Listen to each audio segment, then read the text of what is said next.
উচ্চশিক্ষায় এবার নতুন দিগন্ত খুলল ধলাই জেলা। আমবাসায় সরকারি ডিগ্রি কলেজের উদ্বোধন।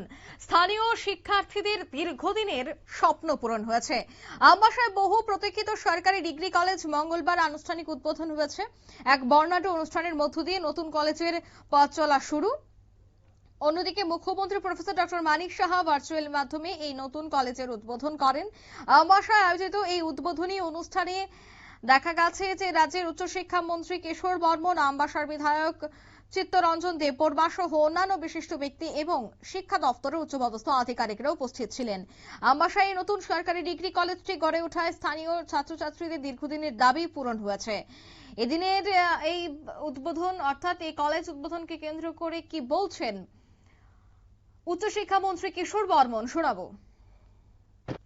ধলাই জেলার জন্য যেমন একটা গুরুত্বপূর্ণ দিন, ধলাই জেলার পাশাপাশি আমাদের মুখ্যমন্ত্রী আমাদের সামনে বক্তব্যে বললেন যে শুধু ধলাই জেলা না, ত্রিপুরার জন্য একটা গুরুত্বপূর্ণ দিন। 14টা প্রকল্প, তার মধ্যে 2টো শিলান্যাস, বাকি 12টা প্রকল্পের উদ্বোধন মাননীয় মুখ্যমন্ত্রী একযোগে করেছে। এটা একটা বিশাল ব্যাপার। তার মধ্যে আমাদের এই ধলাই জেলার কলেজের আমাদের এই নতুন ভবনে কিন্তু আছে।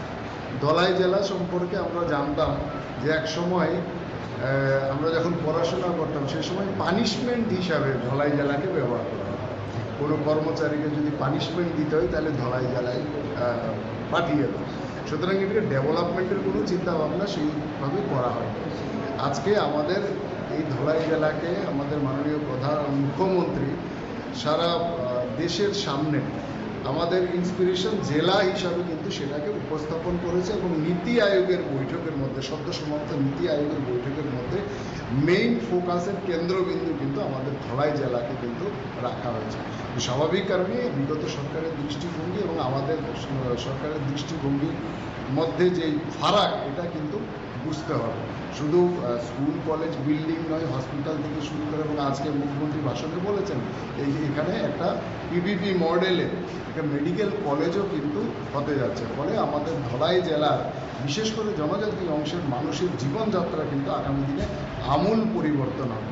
আরও কিছু পরিকল্পনা আমাদের আছে যাতে এই ধলাই জেলার প্রত্যন্ত পাহাড়ি জনজাতি যুব সমাজ যারা উচ্চশিক্ষা থেকে বঞ্চিত, যাতে একজনও যাতে বঞ্চিত না হতে পারেন, আর্থিক অনটনের অভাবে হোক বা যে কোনো কারণে হোক, তারা যেভাবে বঞ্চিত হচ্ছে সেটা যাতে না হয়। এই ধলাই জেলাকেও আমাদের বাকি অন্যান্য যে জেলা আছে, যে জেলার সাথে সমান্তরালভাবে উন্নয়নের একদম শীর্ষস্তরে নিয়ে যাওয়া কিন্তু আমাদের সরকারের টার্গেট। আপনারা শুনলেন, অর্থাৎ তিনি কিন্তু জানাচ্ছেন যে এই মহাবিদ্যালয়ের মাধ্যমে আগামী দিনে উচ্চশিক্ষার একদিকে যখন একটি দ্বার খুলেছে, ঠিক অন্যদিকে এই সরকারি ডিগ্রি কলেজের মাধ্যমে সেখানকার আশপাশের যারা ছাত্রছাত্রীরা রয়েছেন তারাও অনেকটাই উপকৃত হবেন। এই মুহূর্তের সংবাদ এ পর্যন্ত। আমাদের পরবর্তী নিউজ আপডেট দেখার জন্য অবশ্যই চোখ রাখবেন শুধুমাত্র নিউজ ভ্যানগার্ডের পর্দায়। ধন্যবাদ।